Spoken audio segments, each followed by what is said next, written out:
All right, for our second installment of Behind the Vines, our next wine is going to be the 2015 Mirepoix.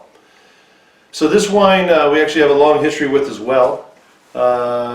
Starting in 2001, which was our inaugural vintage, we were making Merlot from a series of small vineyards throughout the Santa Cruz Mountains, predominantly in Los Altos, Los Gatos, Saratoga, a little bit in Almaden.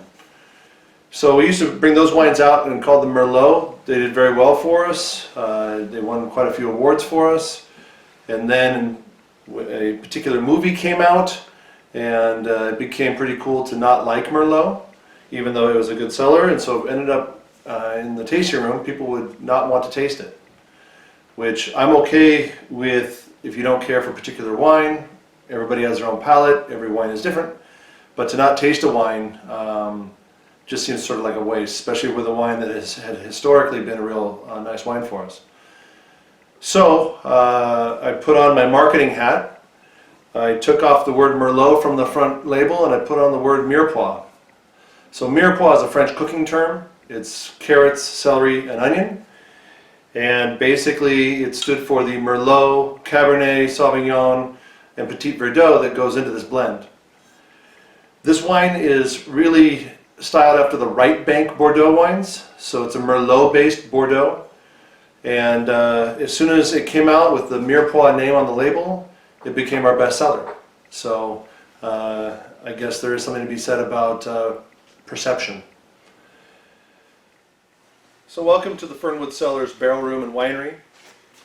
Behind me you can see this is where we store and age our wine until it's ready to be bottled, as well as make it here during harvest.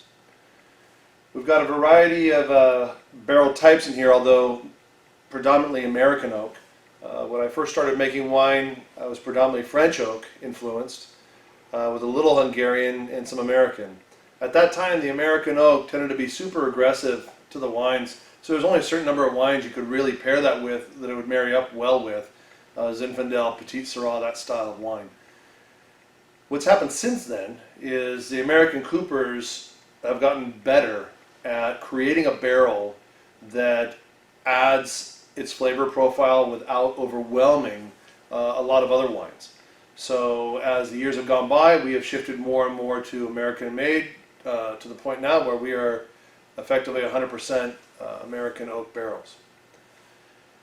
The facility here can store up to about 5,000 cases worth of wine in various vintages. What you see behind me here is a 2019, 2018, and some 2017 that is still being stored and going to be ready to be bottled here in the next few months. In talking about the cooperage and the various barrels that we use here at Fernwood Cellars, we use several different shapes. What you see behind me here, this is an American oak burgundy shaped barrel. So if you can see here on its side, it's a little squatter and a little fatter. Above it, this is a Bordeaux shaped barrel. So this is going to be a little bit taller and a little bit narrower. These all have historical roots in the wines that were made in those regions and the surface area to volume ratios that seem to yield the best results from those wines in aging. As we have progressed with Fernwood Cellars through the years, we found our sort of sweet spot in case production being right around 2,000 cases. We don't do much sales to restaurants or wine shops. We do about 98% of our wine sales direct to consumer, either through our wine club, in our tasting room, or at our events. The Mirepoix that we were talking about earlier, the 2015 vintage is 85% Merlot, 15% Cabernet Sauvignon, and in that Cabernet Sauvignon there's about a 2% blend of Petit Verdot within it. So Merlot you all should be pretty familiar with. The Cabernet Sauvignon is put in to add structure to the wine, and the Petit Verdot, even though it sounds a little silly when you're talking about 1 or 2% of 15%, that actually adds mid-palate to the wine, which helps as you're drinking and tasting the wine. It helps add volume, if you will, if you can imagine, from the tip of your tongue to the back of your tongue. Instead of sort of tasting it and it being a flat level until you swallow, it sort of adds to an arch. The way we go about doing this blend is we start with the raw wines. So we start with 100% Merlot, we start with 100% Cabernet or whatever other wines you're going to be thinking of blending into this particular wine. We then start with fractions. So I'll do 90% 10%, 80% 20%, 70% 30%. Pour them in their own glasses. Go ahead and mix them up. I'll actually leave the room. I'll have Tiffany mix them up. I'll walk back in and taste them blind. So you have no idea what percentages it is you're tasting. Generally speaking, you're going to like one the best, and another maybe second best, and then a third is going to be an outlier. So then once you reveal what those two are, so in this case that would have been the difference between 10% and 20% addition. Now you narrow the range back down again. So now we start with maybe 12%, 15%, 17%. Do the same process and keep whittling your way down until you get to the point where you find the wine that you like the best. The reason we do this with this particular wine is to add structure to the Merlot. The Merlot tends to be very fruit forward, very jammy wine, depending on whether it's a warm or cool growing region. And again, the vineyards that these grapes are being grown in are scattered throughout Los Altos, Woodside, Saratoga, and Los Gatos. So some of those vineyards are warmer spots. Some of those vineyards are not warm spots or cooler spots. It yields remarkably different wines. And as those wines get all from barrel, blended back together in tank, the wine that you're left with is the wine that we start out with as our base for the Merlot blend to start. In going through the tasting profile of the Mirepoix, I've brought in my lovely better half here. This is Tiffany. Hi guys. So Tiffany and I are going to go through the Mirepoix and give you a little sense of what this wine has in store. Thank you.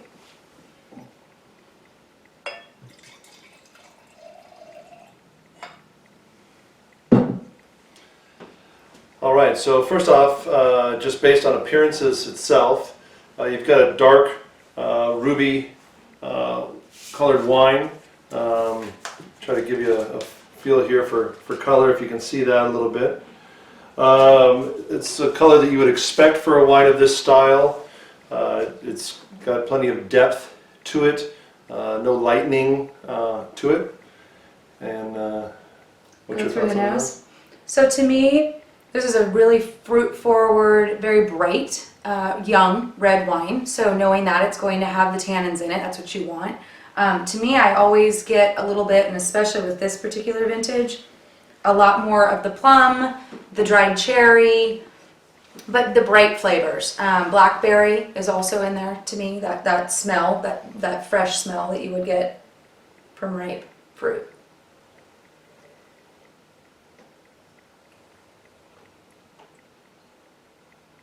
So the palate sort of goes hand in hand with the nose.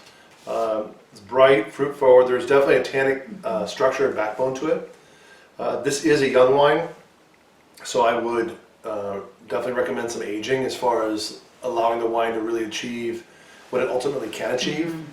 On the palate, there is some fruit notes. Blackberry.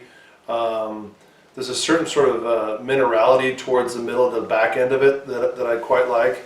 It does have a long finish. Again, I would expect that with these wines. It's sort of historically what these wines have delivered. This wine would be great with a variety of foods. Pairs well with a lot of things. Historically, here in the winery, we've referred to our Mirepoix as our shotgun wine. And the way that kind of came about was basically the concept of two couples go out to dinner, all four people order a different entree. So you have someone that's ordering fish, someone that's ordering chicken, someone that's ordering beef, someone that's ordering pork. It's a really tall ask for a wine to be able to pair with all four of those. And this is sort of our answer to that dilemma. It does go with sort of all these various flavor profiles. Yes, it's tannic. I would suggest, again, with the aging aspect of it, is once those tannins die down, you're going to get a wine that's going to really be able to match up with everything without overwhelming the food that you're having.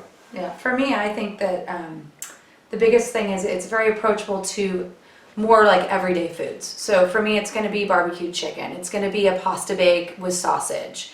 What are some other things we talked about? Well, I mean, I think because of the Bordeaux aspect of the Ribs, wine, some yeah, I ribs. mean, the red meat world it definitely will play with. I mean, steaks, ribs. A really fun one, and maybe some, not certainly not an everyday in our house, is as a duck with say like a plum sauce. I think that'd be a really fun take on it, and it would probably pull out different flavors than say the ribs would, or the chicken, or the barbecued chicken would.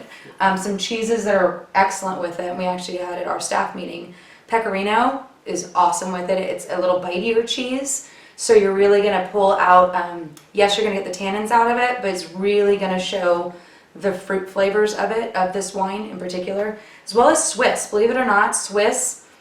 We typically have Swiss, in fondues. And that's very different than just slicing Swiss. Swiss can be a little bitier when it's just sliced cheese as opposed to melting it down. So that's a really great one that I put with this as well. Yeah, Swiss has sort of a funk to it as a cheese that I think would go well with this. That duck pairing, that was a great call. That'd be a great pairing with this wine.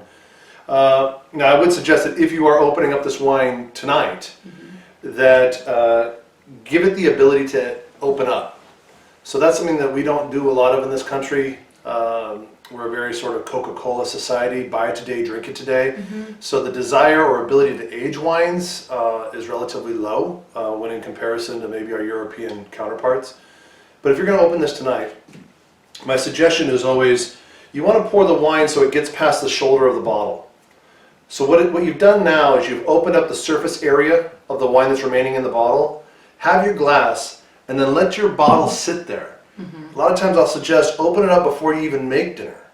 Have a little glass while you're making dinner and let it sit, because the wine you come back to with dinner after your preparation will be a lot softer. It will, Very different wine. Yeah, it'll have a chance to open up. And again, we're talking about pairing with foods and do that much better.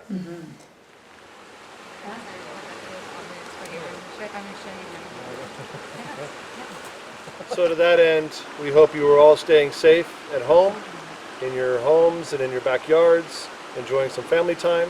We hope that Fernwood Cellars is a part of that.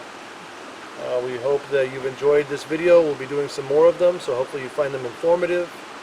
And we absolutely look forward to having you out here with us again. We hope that you are all safe, happy, and healthy. I know that the restrictions being placed on our daily lives are frustrating. I hope that you've enjoyed this small film we've done for you in regards to our Mirepoix, and hopefully our Mirepoix could help you be less frustrated at home. To that end, we are delivering for free here in Gilroy, as well as shipping for a nominal fee anywhere else that we are allowed to ship. And we hope that you keep us in your minds when it comes to your wine consumption. And again, we'll see you in our next few videos. So, cheers. Cheers.